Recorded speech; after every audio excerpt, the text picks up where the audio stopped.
తులారాశి వారికి మార్చి 31, ఏప్రిల్ 1, 2, 3 తేదీలలో అనే వ్యక్తి ద్వారా మీకు జరిగేది ఇదేనండి. ఈ వీడియో మీ కంట పడింది అంటే కనుక నిజంగా మీకంటే అదృష్టవంతులు మరొకరు ఉండరు అని కూడా చెప్పుకోవచ్చు. తులారాశి వారు ఈ వీడియోని ఎక్కడా కూడా స్కిప్ చేయకుండా చివరి వరకు చూసే ప్రయత్నం అయితే చేయండి. అలాగే ఈ వీడియోని ఒంటరిగా వినే ప్రయత్నం అయితే చేయండి. ఈ వీడియో ప్రముఖ జ్యోతిష్యులను సంప్రదించి మీ ముందుకు తీసుకురావడం అయితే జరిగింది. మీకు తెలియనటువంటి చాలా నిజాలు, అలాగే ఏ కష్టాలు మీకు రాబోతున్నాయి, అవి రాకుండా ఉండాలి అంటే ఎటువంటి నియమాలను పాటించుకోవాలి, ఎవరు మీకు శత్రువులుగా మారబోతున్నారు, ఎటువంటి అదృష్టాలు అనేవి మీకు దక్కబోతున్నాయి, ఇటువంటి క్లియర్ ఇన్ఫర్మేషన్ అనేది తులారాశి వారి గురించి మీకు ఈ వీడియోలో అయితే పూర్తిగా వివరించడం జరిగింది. ఈ వీడియో చివరి వరకు చూస్తే మీకు అన్ని వివరాలు అయితే తెలుస్తాయి. ఇక ఆలస్యం చేయకుండా వీడియోలోకి అయితే వెళ్ళిపోదాం. వీడియోలోకి వెళ్ళే ముందు ఒక చిన్న రిక్వెస్ట్ అండి. మొదటిసారి మన ఛానల్లోకి వచ్చినట్లయితే మన ఛానల్ని సబ్స్క్రైబ్ చేసుకొని ఈ వీడియోకి ఒక లైక్ ఇచ్చి హైప్ ఇచ్చి కింద కామెంట్ సెక్షన్లో ఓం నమో దుర్గా దేవ్యాయ నమః అని చెప్పి లేదా జై దుర్గమ్మ అని కానీ కామెంట్ చేయడం మాత్రం అస్సలు మర్చిపోవద్దు. తులారాశి వారిని మనం వ్యక్తిగతంగా ఇప్పుడు గతః అని చెప్పి మర్చిపోయినా ప్రస్తుతం గురించి మాట్లాడుకున్నట్లయితే చాలా వరకు కూడా టెన్షన్ లైఫ్ని అయితే అనుభవిస్తున్నారు అని చెప్పుకోవచ్చు. ఏదైనా కానీ ఒక ముఖ్యమైన పనిని మొదలుపెట్టి ఆ పని ఎలా అవుతుందో, ఎలా ముగిస్తామో, అసలు ఆ పనిలో ఏదన్నా కానీ లోటులు పాట్లు జరుగుతాయా అని చెప్పి ఒక ముఖ్యమైన పనిని మొదలుపెట్టి ఆ పని గురించి ఎక్కువగా ఆలోచన చేస్తూ ఉన్నారు అని కూడా చెప్పుకోవచ్చు. ముఖ్యంగా తులారాశి వారు ఏదైనా కానీ అంత కేర్గా తీసుకోరు. అంటే కేర్గా అంటే కనుక ప్రతి దాని గురించి తీవ్రంగా ఆలోచించడం, దాని మీదనే బాగా ఎక్కువగా ఫోకస్ పెట్టడం, దాని గురించి ఎలా అని చెప్పి ఎక్కువగా అతి ఆలోచన, ఓవర్ థింకింగ్ అంటాం కదా, అలా చేయరండి. ఏదైనా కూడా తాడో పేడో తేల్చేసేసుకుందాం అన్నట్లుగా ఉంటారు. ఉన్నదేదో మొహానే కుండా బద్దలు కొట్టినట్టు చెప్పేస్తారు. అలాగే ఏదైనా కానీ చేయాలి అనుకుంటే వెంటనే ఆలోచించకుండా దాన్ని చేసేస్తారు. ఎందుకంటే దాని యందు వాళ్ళకి ఒక అనుభవం అయితే ఉంటుందన్నమాట. ఏది కూడా ఎక్కడా కూడా బ్యాలెన్స్ అనేది తప్పరు. వీళ్ళకి తులారాశి అంటేనే మీరు ఆ తులం అనేది రెండింటిని కూడా ఎలా అయితే బ్యాలెన్స్ అవుతుందో, ఇటు కష్టాన్ని నష్టాన్ని, ఇటు గౌరవాన్ని, ఇటు అవమానాలను, ఇటు నష్టాలను, ఇటు లాభాలను అన్నింటినీ కూడా ఒకే రకంగా చూడగలిగేంత గుండె ధైర్యం అనేది వీళ్ళకు ఉంటుంది. ఎందుకు ఈ మాట చెప్తున్నాను అంటే కనుక కొంతమంది కష్టం వస్తే కుంగిపోతారు, సుఖం వస్తే ఎగిరెగిరి పడతారు, మా అంత అదృష్టవంతులు లేరు అంటారు. వీళ్ళు ఎప్పుడూ కూడా అలా వాళ్ళ గొప్పలు చెప్పుకోరు. ఏదైనా కూడా కష్టపడి పనిచేసే మనస్తత్వం కలిగిన వారు, ఏదైనా కష్టపడి సాధించాలి అనుకుంటారు. ఒకళ్ళ కింద చెయ్యి చాచి బతకాలి అని చెప్పి ఎప్పుడూ కూడా కోరుకోరు. ఎప్పుడు మాది పై చేయిగానే ఉండాలి అనుకుంటారు. వారికి ఇప్పుడు 10th క్లాస్ చదువుకున్న వాళ్ళైనా కానీ, ఇప్పుడు ఆడవాళ్ళని మనం గమనించుకున్న ఇంట్లో ట్యూషన్స్ చెప్పుకోవడమో, వాళ్ళ తెలివితేటలను ఏదో ఒక రకంగా ఉపయోగించి పాకెట్ మనీకైనా మేము సంపాదించుకోవాలనే పట్టుదల ముందు ఎందుకు చెప్తున్నామంటే వాళ్ళకి ఇంత పట్టుదల, ఇంత కసి, ఇంత ఆత్మాభిమానం అనేది తులారాశి వారి యొక్క సొంతం. ఇక మగవాళ్ళ గురించి చెప్పాలి అంటే అసలు మనకి మాటలే సరిపోవు. ఎందుకంటే కనుక చాలా టాలెంటెడ్ పర్సన్స్ అండి. ఎందులోనైనా కూడా ముందుంటారు. ప్రతిదీ కూడా అంటే ఈ పని కాదు ఆ పని కాదు, ఏదైతే ద బెస్ట్ అనుకుంటారో ఆ పనిలో దిగుతారు. లక్షలు సంపాదించే కెపాసిటీ అనేది తులారాశి మగవాళ్ళకు ఉంటుందన్నమాట. అలాగే ఏదైనా కూడా చేయగలుగుతారు, ఎవరినైనా కూడా ఎదిరించగలుగుతారు, ఎవరికైనా కూడా సమాధానం చెప్పగలుగుతారు. అంతటి గొప్ప టాలెంట్, అంతటి గొప్ప మాట తత్వము, మాటకారితనము, చలాకీతనము, చురుకు, ఏకాగ్రత, క్రమశిక్షణ, ప్రతీదీ కూడా ఇది లేదు ఇది ఉంది అని చెప్పుకోవడానికి లేదు. ప్రతీదీ కూడా తులారాశి వారి సొంతం అని చెప్పుకోవచ్చు. చిన్నతనం నుంచి కూడా వీరు కొంతమంది 80% గమనించుకున్నట్లయితే ఎక్కువగా వీళ్ళు డబ్బులోనే పుట్టి పెరిగిన వాళ్ళు ఉంటారనమాట. అంటే అసలు లేదు అనుకోకుండా, అలా బాగా ఉంది అనుకోకుండా, వీళ్ళకి కావాల్సినంత మాత్రం సమకూర్చే విధంగానే వీళ్ళ యొక్క పేరెంట్స్ అయితే ఉంటారు. వీళ్ళకి అన్నీ కూడా చిన్నతనం నుంచి కూడా అనుకూలంగానే జరుగుతాయి. కొంచెం చిన్నప్పుడు వీళ్ళకి మొండితనం, పెంకితనం, కావాల్సింది దక్కించుకునేంత వరకు కూడా ఊరుకొనితనం, ఏదైనా కూడా సాధించాలి అనే పట్టుదల, ఇవన్నీ కూడా చిన్నతనం నుంచే వస్తాయన్నమాట. ఇటు అమ్మాయిలను చూసుకున్నా కానీ, ఇటు అబ్బాయిలను చూసుకున్నా కానీ తులారాశి వారు చాలా అందంగా ఉంటారు, చాలా డీసెంట్గా ఉంటారు, ప్రతి వారితో కూడా చక్కగా మాట్లాడతారు, ఎవరికి ఎక్కడ ఎలా ఇచ్చి పడేయాలో తెలుసు, ఎలా క్రమశిక్షణగా ఉండాలో తెలుసు. ఇప్పుడు ఈ అప్డేట్ అవుతున్న జనరేషన్ బట్టి వాళ్ళు కూడా ప్రతిదీ కూడా అప్డేట్ అవుతూ వస్తారనమాట. చాలా టాలెంటెడ్ పర్సన్స్, వీళ్ళల్లో చాలా సాఫ్ట్వేర్స్ ఉన్నారు, అమ్మాయిల్లో సాఫ్ట్వేర్లు ఉన్నారు, అబ్బాయిల్లో సాఫ్ట్వేర్లు ఉన్నారు, అబ్బాయిల్లో సొంత బిజినెస్లు వాళ్ళ కింద ఒక 10 మంది ఉండేవాళ్ళు ఉన్నారు, చిన్న చిన్న వ్యాపారాలు చేసుకునే వాళ్ళైనా కానీ ఎక్కడా కూడా ఒకళ్ళ కింద లొంగే పరిస్థితే ఉండదన్నమాట తులారాశి వారిది. అంతటి డీసెంట్ మైండ్, చాలా పెద్ద మనిషి తరహాగా బిహేవ్ చేస్తారు. చిన్నతనం నుంచి కూడా వీళ్ళకి కొంచెం లీడర్షిప్ క్వాలిటీస్ అనేవి చాలా ఎక్కువగా ఉంటాయి. ఇన్ని మంచి గుణాలు చెప్తున్న వీళ్ళకి ఇక దిష్టి లేకుండా ఉంటుందా చెప్పండి? నరదిష్టి మాట విషయానికి వస్తే వీళ్ళకి నరదిష్టి కూడా చాలా ఎక్కువగా ఉంటుంది అని చెప్పొచ్చు. కాబట్టి మీరు ఎక్కడికక్కడ జాగ్రత్తగా ఉండాలండి. మీకు అంటే మీరు ఎంత కష్టపడి ప్రతి రూపాయి కొంత తల్లిదండ్రుల నుంచి వచ్చినప్పటికీ కూడాను దాన్ని నిలబెట్టుకోగలగాలి కదా, దానికంటూ ఒక అదృష్టం అనేది ఉండాలి కదా, దాన్ని నిలబెట్టుకోవడం, ఉన్నదాన్ని రెట్టింపు చేసుకోవడం, ఇదంతా కూడా మీ యొక్క శ్రమ మీద, మీ యొక్క తెలివితేటల మీద, ప్రతిదీ కూడా మీకు అంటే ఏది ఎప్పుడు ఎలా చేయగలగాలో అలా చేయగలిగే తెలివితేటలు, కెపాసిటీ అనేది మీకు ఉన్నవి కాబట్టి ఈ రోజున మీరు ఈ స్థాయిలో ఉన్నారు. కాబట్టి ఈ యొక్క స్థాయిని చూసి చాలామంది ఓర్వలేని వారు, మిమ్మల్ని చూసి ఏడ్చేవాళ్ళు, మీ మీద ఈర్ష్య పడేవాళ్ళు, అసూయ పడేవాళ్ళు, కుళ్ళు పడేవాళ్ళు మీ చుట్టుపక్కల మీ యొక్క బంధుమిత్రులలోనే చాలామంది ఉంటారు. అందులో ఈ యొక్క ఆర్ అనే అక్షరం ఉన్న స్త్రీ అనమాట, పురుషుడు కూడా కాదు, స్త్రీ. ఈ యొక్క స్త్రీ ద్వారా మీకు చాలా వరకు కూడా నష్టాలే తప్ప లాభాలు జరగవు. ఈ యొక్క ఆర్ అనే అక్షరం ఉన్న స్త్రీ మీలో కూడా చాలామంది ఉండొచ్చు. అంటే తులారాశి వారికి చెందిన పేరుల్లో కూడా ఆర్ అనే అక్షరం ఉంటుంది. కానీ అది మీ యొక్క రాశికి వారికి అంటే ఒక రాశి వారు ఇదే రాశి వారికి శత్రువులు ఉండకూడదు అని రూల్ లేదు కదా. కాబట్టి ఈ యొక్క ఆర్ అనే స్త్రీతోటి మాత్రం చాలా జాగ్రత్తగా ఉండండి. ముందు ముఖ్యంగా ఆ స్త్రీ ఎవరు, ఇంట్లో వారా బయట వారా అంటే కనుక ఆ స్త్రీ ఇంట్లో వారే. రక్త సంబంధమా అంటే కనుక రక్త సంబంధం అయితే కాదు. అలాగే కుటుంబ సభ్యులలో ఒకరు, అలాగే మీ యొక్క బంధువుల్లోనే ఏ చిన్న ఫంక్షన్కి వెళ్ళినా వాళ్ళు మీతో కలుస్తారు, పెద్ద ఫంక్షన్కి వెళ్ళినా వాళ్ళు మీతో కలుస్తారు, మీ ఇంట్లో ఏదైనా మంచి జరిగినా చెడు జరిగిన ప్రతిదానికి వాళ్ళు ఉంటారు. వాళ్ళు మీ వెన్నంటే ఉంటారు, మీ యొక్క ప్రతి అడుగుని కూడా గమనిస్తూనే ఉంటారు. కానీ గమనించనట్లుగా చాలా వరకు కూడా చక్కగా నటిస్తారు. అలాగే మీరు చేసే ప్రతి పని మీద ఒక ఆరా తీస్తూ ఉంటారు. మీకు ఎవరైతే ఎగెనిస్ట్గా ఉంటారో వాళ్ళకి ఫోన్లు చేసి మాట్లాడతారు. వాళ్లకు చెప్పి మీ మీద 4 పిత్రులు అంటే 4 చాడీలు చెప్పి మీరు ఏం చేస్తున్నారా అని చెప్పి 10 రాబట్టుకుంటూ ఉంటారు. ఇలా కమ్యూనికేషన్ కూడా జరుగుతూ ఉంటుందన్నమాట. మీ శత్రువులకు, వాళ్ళ మిత్రులకు వేరే వాళ్ళు కూడా చారవేస్తూ ఉంటారనమాట అటు ఇటు. వీళ్ళు ఏంటంటే మంచితనం అనే ముసుగు వేసుకొని గుంటకాడ నక్కల్లాగా అవసరాల కోసం మాత్రమే వాడుకొని అవసరాలు తీరిపోయిన తర్వాత పక్కకు నెట్టే జాతికి చెందినవారు. వీరితో మీరు చాలా అంటే చాలా జాగ్రత్తగా ఉండాలండి. వీరు పైకి నవ్వుతూ ఉంటారు, లోపల విషాన్ని నింపుకుంటూ ఉంటారు. కాలకోట నాగు విషం కన్నా కూడా వీరి యొక్క మాట విషం అనేది చాలా పొదునైనది.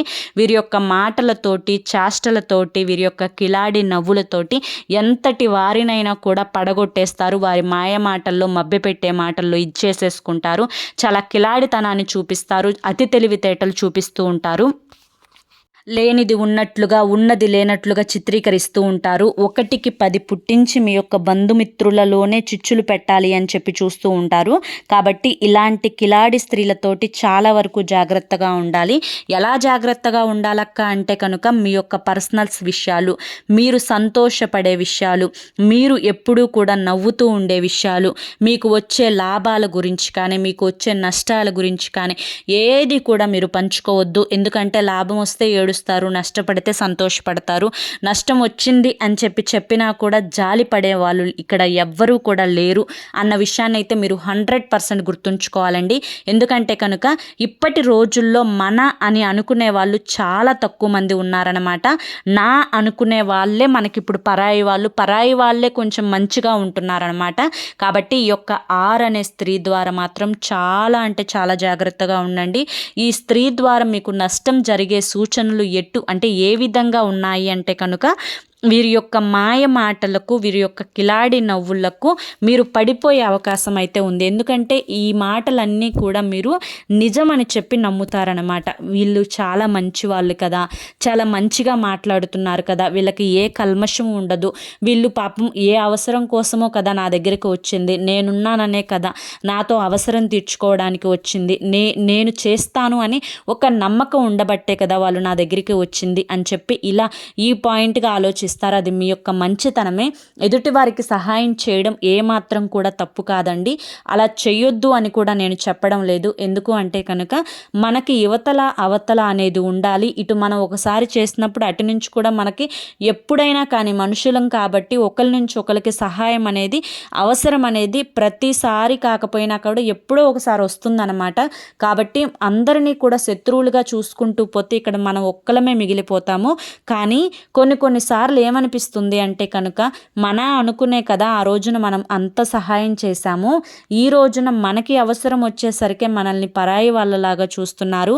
ఆ రోజున మనం ఎన్ని చేశాము, ఎన్ని పెట్టాము, మనం ఎంత వెనకేసుకొని వచ్చాము, ఎన్ని మాటలు మాట్లాడాము, మనం ఒక అండగా మనమే ఒక దిక్కుగా నిలబడ్డాం కదా వాళ్ళకి, ఇవాళ రోజున వాళ్ళ కంట్లో మేము పడకుండా పోతున్నామే అని చెప్పి ఒక బాధ వేస్తుంది కదండి. అటువంటప్పుడు అనిపిస్తుంది అనమాట అనవసరంగా చేశాను అని చెప్పి.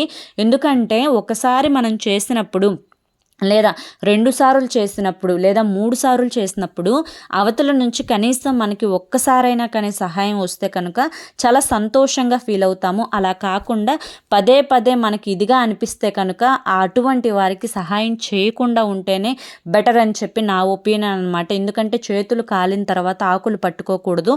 అవతలి వారి యొక్క బుద్ధులు ఇటువంటివి అని చెప్పి తెలిసినప్పుడు అవతలి వారితోటి మనం ఎంతవరకు ఉండాలో అంతవరకు మాత్రమే ఉంటేనే చాలా వరకు కూడా మంచిది అన్న విషయాన్ని అయితే మీరు గుర్తుంచుకోండి. ఇక అంతేకాకుండా ముఖ్యంగా తులారాశి వారికి అంటే మేము కొంతమంది అమ్మాయిలు కానీ కొంతమంది అబ్బాయిలు కానీ వీళ్ళకి అంటే ఇల్లీగల్ రిలేషన్షిప్ అంటారు కదా, ఇలా ఇల్లీగల్ రిలేషన్షిప్ పెట్టుకోవాలి అని చెప్పి ప్రయత్నిస్తూ ఉంటారు. ఎందుకు ఈ మాట వాడవలసి వచ్చింది అంటే కనుక మీకు ముఖ్యంగా ఈ యొక్క పరాభవనామ సంవత్సరంలో ఈ యొక్క ఇది అనేది జరిగే అవకాశం అయితే కనిపిస్తూ ఉందండి. ఈ మాట అందుకే చెప్పాల్సి వచ్చింది. అందుకనే మిమ్మల్ని ఒంటరిగా వినండి అని చెప్పి చెప్తున్నది. మీకు ఒకరి మీద ఆకర్షణ, ఇటు తులారాశి వారి అబ్బాయిలకైనా తులారాశి అమ్మాయికైనా కానీ ఒకరి మీద ఆకర్షణ, అట్రాక్షన్ అనేది ఏదైతే కలుగుతుందో అలా కలిగినప్పుడు మీరు ఒక్కటే మాట గుర్తుంచుకోండి, నా ఫ్యామిలీ నాకు ఇంపార్టెంట్, నా బిడ్డలు నాకు ఇంపార్టెంట్. మీరు ఎప్పుడూ కూడా ఫ్యామిలీని తక్కువగా చేసి చూడరు. మీరు ఫ్యామిలీకి చాలా విలువిస్తారు.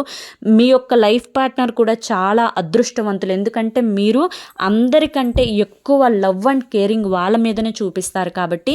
కానీ కొంతమంది ఏం చేస్తారు అంటే మీకున్నటువంటి ఈ యొక్క అందం ఏదైతే ఉందో ఈ యొక్క అందంకి బానిసయ్యి మీ యొక్క జీవితంలోకి ఎంటర్ అవ్వాలని చెప్పి చూస్తూ ఉంటారు. అవి ఒక చిన్నపాటి ఆకర్షణ అనమాట.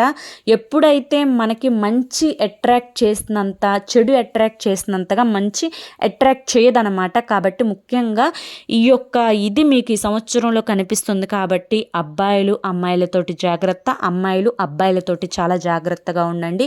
ఎందుకంటే ఒక్కసారి ఇరుక్కుపోయారు అంటే కనుక ఆ యొక్క సుడిగుండంలో నుంచి బయటపడటం కష్టమవుతుంది.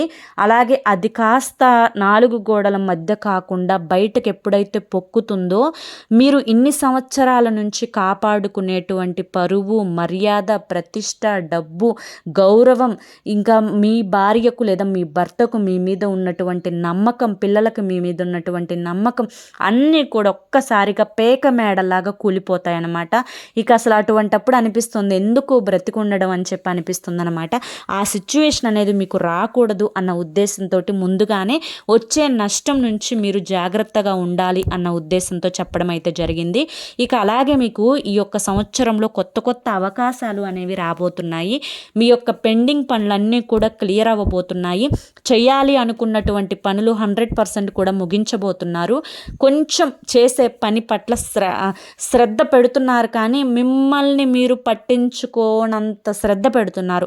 దానివల్ల ఏంటి అంటే కొంచెం గ్యాస్ట్రిక్ ప్రాబ్లము, ఉన్న బరువు కంటే కొంచెం ఎక్కువ బరువు పెరిగిపోవడం, కాస్తంత సాయంత్రానికి అలసటగా అనిపించడం, ఏ పని చేయాలి అనిపించకపోవడం, శరీరం మెతకించడం, ఇటువంటివన్నీ కూడా జరుగుతూ ఉన్నాయి. కాస్తంత పని మీద శ్రద్ధ ఉండాలి. ఎందుకంటే మనకి గౌరవాన్ని ఇచ్చేది అదే, తిండి పెట్టేది అదే, ఒక అవసరమైన మంచికైనా చెడుకైనా డబ్బు అవసరమే. కానీ ఆరోగ్యం కోసమే మనం బ్రతుకుతుంది. మన శరీరం మనకు దేవాలయం లాంటిది. కాబట్టి శరీరాన్ని జాగ్రత్తగా చూసుకోవాలి, ఆరోగ్యాన్ని జాగ్రత్తగా చూసుకోవాలి. అప్పుడే మనం ఆనందంగా ఉండగలుగుతాం అన్నమాట. కాబట్టి ఖచ్చితంగా మీరు టైంకి తింటున్నామా, టైంకి పడుకుంటున్నామా, టెన్షన్ లేకుండా ఉంటున్నామా అని ఈ యొక్క ఇదిలో ఉండండి. లేట్ నైట్కి వెళ్తారు, ఇంటికి లేట్ నైట్కి పడుకుంటారు, మళ్ళీ ఉదయాన్నే లెగుస్తారు, మీకు సరిగా నిద్ర కూడా ఉండదన్నమాట. కాబట్టి ఆ నిద్రను కూడా చాలా చక్కగా పట్టించుకోండి. ఇక ముఖ్యంగా మీరు శివారాధన ఎక్కువ చేస్తూ ఉండండి. అలాగే మీకు సూర్య ఆరాధన కూడా చాలా బాగా ఉపయోగపడుతుంది. ఉదయాన్నే స్నానం చేసిన తర్వాత ఖచ్చితంగా సూర్యునికి ఎరుపు రంగు నీళ్ళతోటి ఆర్జ్యాన్ని సమర్పించి సూర్య నమస్కారం చేసుకోండి. అది మీకు రోజంతా కూడా ఒక రక్షగా ఉంటుందన్నమాట. ఎందుకంటే మనకి ప్రత్యక్ష దైవం సూర్య భగవానుడే, కాబట్టి ఆరోగ్య ప్రదాత కూడా ఆయన. కాబట్టి సూర్యుడికి ఖచ్చితంగా నమస్కరించుకోండి. అలాగే బయటకు వెళ్ళేటప్పుడు నుదుటిన సింధూరాన్ని పెట్టుకోవడం మాత్రం అస్సలు మర్చిపోవద్దు. అలాగే గుర్తుంచుకొని మీరు ఈ యొక్క పరాభవనామ సంవత్సరంలో ఏదైనా కానీ ఒక 3 సార్లు శివునికి అభిషేకం చేసే ప్రయత్నం చేయండి ఈ సంవత్సరం ఎండింగ్ లోపు. చాలా వరకు కూడా మీకు ఏవైతే దోషాలు ఉన్న గ్రహపరంగా ఏవైతే దోషాలు ఉన్నాయో అవి మీకు వ్యతిరేక స్థితి నుంచి అనుకూల స్థితికి మారతాయన్నమాట.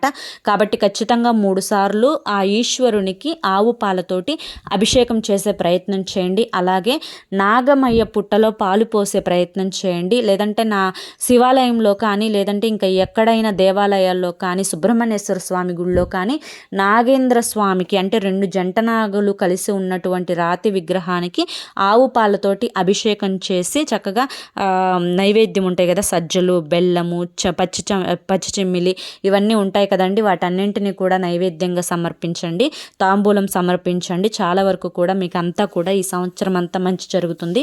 కుటుంబంలో చిన్న చిన్న కలహాలు అనేవి ఏర్పడే అవకాశం ఉంది. అది కూడా కొంచెం అంటే డబ్బు పరంగా చికాకులు, కొన్ని అప్పులు, చేయాలి అనుకున్న పని మీద కొంత డబ్బు బయట నుంచి తీసుకురావడం, ఆ యొక్క చిరాకులు ఇవన్నీ కూడా ఉంటూ ఉంటాయి. కాబట్టి కుటుంబం దగ్గరకు వచ్చేసరికి కోపం, ఆవేశం అనేవి కంట్రోల్లో ఉంచుకునే ప్రయత్నం చేయండి. అతిగా కోప్పడొద్దు. ఎందుకంటే ఎంతైనా కుటుంబం అన్నాక గౌరవం ఉండాల్సిందే. ఆ గౌరవం మీకుంది. కాకపోతే పరిస్థితుల వల్ల కోపం, ఆవేశం అనేవి వస్తూ ఉంటాయన్నమాట. ఇక 4 రోజుల్లో కూడా మీకు చాలా అద్భుతంగా ఉందండి. ఎటువంటి ఇబ్బందులు లేవు.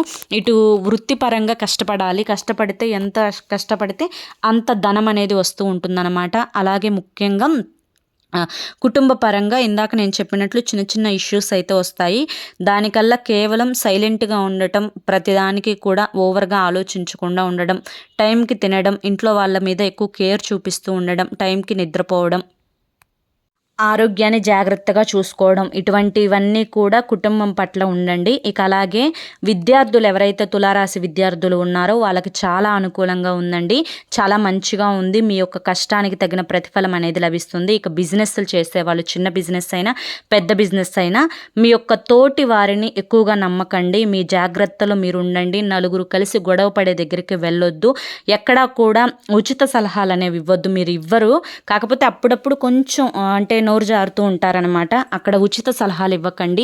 ఎందుకంటే మీరు ఎంత మంచి చేయాలి అనుకున్నా కానీ అవతల వారి యొక్క మనసులో ఆ మంచితనం లేనప్పుడు చాలా వరకు కూడా ఇబ్బంది పడే అవకాశం అయితే ఉంటుందన్నమాట. ఆ విషయాన్ని అయితే గుర్తుంచుకోండి.